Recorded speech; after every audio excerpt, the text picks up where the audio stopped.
আসসালামু আলাইকুম, আশা করি সবাই ভালো আছেন। তো সবাইকে হ্যাপি নিউ ইয়ার।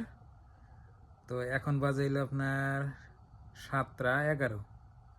তো আপনার 5 ঘন্টা পরে 2025 সাল আইব। তো 2024 সালে আমি কি কি করলাম তো আপনাকে একটু বলে দিই। মানে অনেক আশা আসাল, কিন্তু অনেকটাই আল্লাহ আলহামদুলিল্লাহ মাশাল্লাহ আমাদের অনেক আশায় পূর্ণ হয়েছে। তো বলতে পারেন কি কি। তো এই যে 2024 সালে আমাদের এই ইউটিউব চ্যানেলটা মনিটাইজেশন মানে পাইছি। তো এটাই বড় একটা আমার আশা, আমার মতো মানুষের যে ইউটিউব চ্যানেল একটা মনিটাইজেশন করা খুবই কষ্টের ব্যাপার। আর আমরা যে জায়গা থেকে বিলন করি, মানে কেউ করতেই পারবো না, মানে এই জায়গা থেকে আমরা বিলন করি। তো প্রিয় দর্শক, তো সবাইকে হ্যাপি নিউ ইয়ার।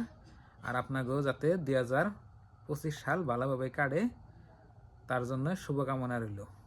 তো আমরাও যেন 2025 সালে আমাদের এই চ্যানেলটা 1 লাখ সাবস্ক্রাইবার জানিয়ে কমপ্লিট করা হারি, ওটা আমার মনে একটা আশা, ড্রিম। তো সবাই একটু সাপোর্ট করবেন। তো সবাইকে হ্যাপি নিউ ইয়ার।